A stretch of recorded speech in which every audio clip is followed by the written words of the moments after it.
আসসালামু আলাইকুম এভরিওয়ান, কেমন আছেন সবাই? আশা করি ভালো আছেন। আজকে আপনাদের সামনে মজাদার একটা রেসিপি নিয়ে হাজির হলাম। রেসিপির নাম মুরগির ঝাল রোস্ট।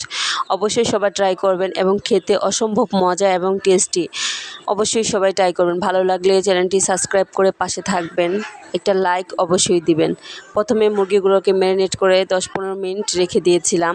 তারপর একটা কড়াইতে তেল গরম করে তার মধ্যে ভালো করে ভেজে নেব। ভেজে নিয়ে একটা কড়াইতে তেল দিয়ে পেঁয়াজ, আদা, রসুন ভালো করে ভেজে নিয়ে যাতে আদা রসুনের কাঁচা গন্ধটা চলে যায়, তারপর দিয়ে দিব মশলাগুলো একসাথে মিশিয়ে নিয়েছিলাম হালকা পানি দিয়ে, ওটা ঢেলে দেব।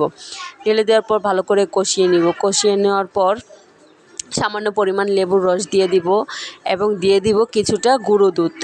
গুঁড়ো দুধটা দিয়ে দিলে আর লেবুর রসটার কারণে ঝাল রোস্টটা একটু টক আর একটু একটা ফ্লেভার চলে আসবে। অবশ্যই সবাই ট্রাই করবেন এবং অনেক সুন্দর এবং অনেক মজাদার একটা রেসিপি, সবাই ট্রাই করবেন। তারপর মশলাটা কষিয়ে আসলেই দিয়ে দিব ভেজে রাখা মুরগির